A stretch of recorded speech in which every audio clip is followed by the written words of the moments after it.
अस्सलाम वालेकुम दोस्तों, दुनिया भर में एक नए वायरस का शोर मचा हुआ है। अभी हम कोविड-19 वायरस के पेंडेमिक से बाहर आने की तैयारी में हैं, तो एक और वायरस है जिसने हमला कर दिया है और लोग परेशान हैं कि ये क्या वायरस है। इस वायरस का नाम मंकी पॉक्स वायरस है।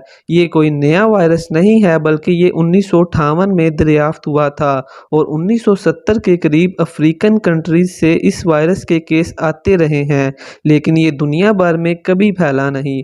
और मई के महीने 2022 में कुछ केसेस उन इलाकों से भी रिपोर्ट हुए हैं जहां पहले मंकी पॉक्स वायरस के केस नहीं देखे गए थे।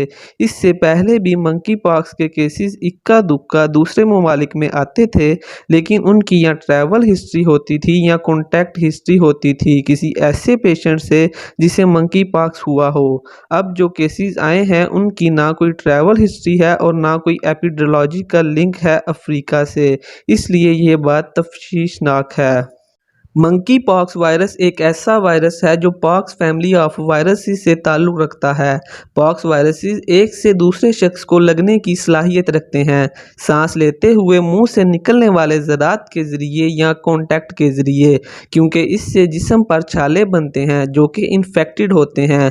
और अगर इन्फेक्टेड पर्सन की जिल्द से आपका कॉन्टैक्ट हो तो आपको मंकी पॉक्स वायरस हो सकता है। इस बीमारी की अलामात में तेज़ बुखार का होना, जिससे जिस्म में शदीद दर्द, पट्ठों में दर्द, सर में दर्द और जिस्म में शदीद बेहिम्मती की कैफियत होती है और हमारे गदूद फूल जाते हैं। इससे जिस्म के ज़्यादातर हिस्से हाथ, पाँव, मुंह और चेस्ट वाले हिस्सों पर रैश यानी सुरख धब्बे बन जाते हैं और फिर छाले जिनमें पानी भर जाता है और पस भी पड़ जाती है।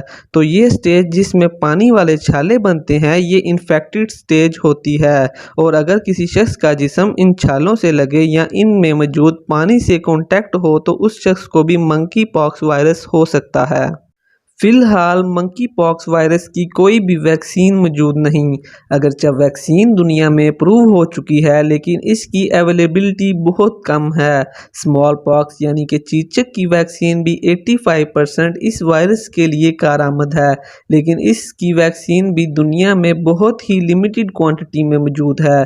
ये आमतौर पर शदीद बीमारी भी नहीं करता और मरीज़ 2 से 4 हफ्तों के अंदर ठीक हो जाता है, लेकिन कुछ केसेस में कॉम्प्लिकेशंस भी डेवलप होती हैं जिसमें एंटी वायरल अद्वियात इस्तेमाल की जा सकती हैं। तो फ़िलहाल हमें एहतियात की ज़रूरत है और अगर खुदा न खास्ता आपको कोई ऐसी अलामात ज़ाहिर हों तो डॉक्टर से मशवरा करें और खुद से डायग्नोसिस ना बनाएं, क्योंकि लोग जिस्म पे बनने वाले रैश यानी सुरख धब्बों को दूसरी बीमारियों से मुंसलिक करते हैं और ऐसा होना हमेशा मुमकिन नहीं। और फिर खौफ व हरास और पैनिक की सिचुएशन क्रिएट हो जाती है। जैसे कि मैंने बताया, फ़िलहाल पाकिस्तान में मंकी पॉक्स का कोई भी कंफर्म केस रिपोर्ट नहीं हुआ। अगर आपको ऐसी अलामात अपने इर्द गिर्द किसी शख्स में महसूस हों तो बरवक्त हेल्थ केयर अथॉरिटीज़ को रिपोर्ट करें ताकि इसका इलाज किया जा सके। मंकी पॉक्स वायरस की अवेयरनेस के लिए वीडियो को शेयर और लाइक करें और मज़ीद ऐसी वीडियोज़ देखने के लिए चैनल को सब्सक्राइब करें।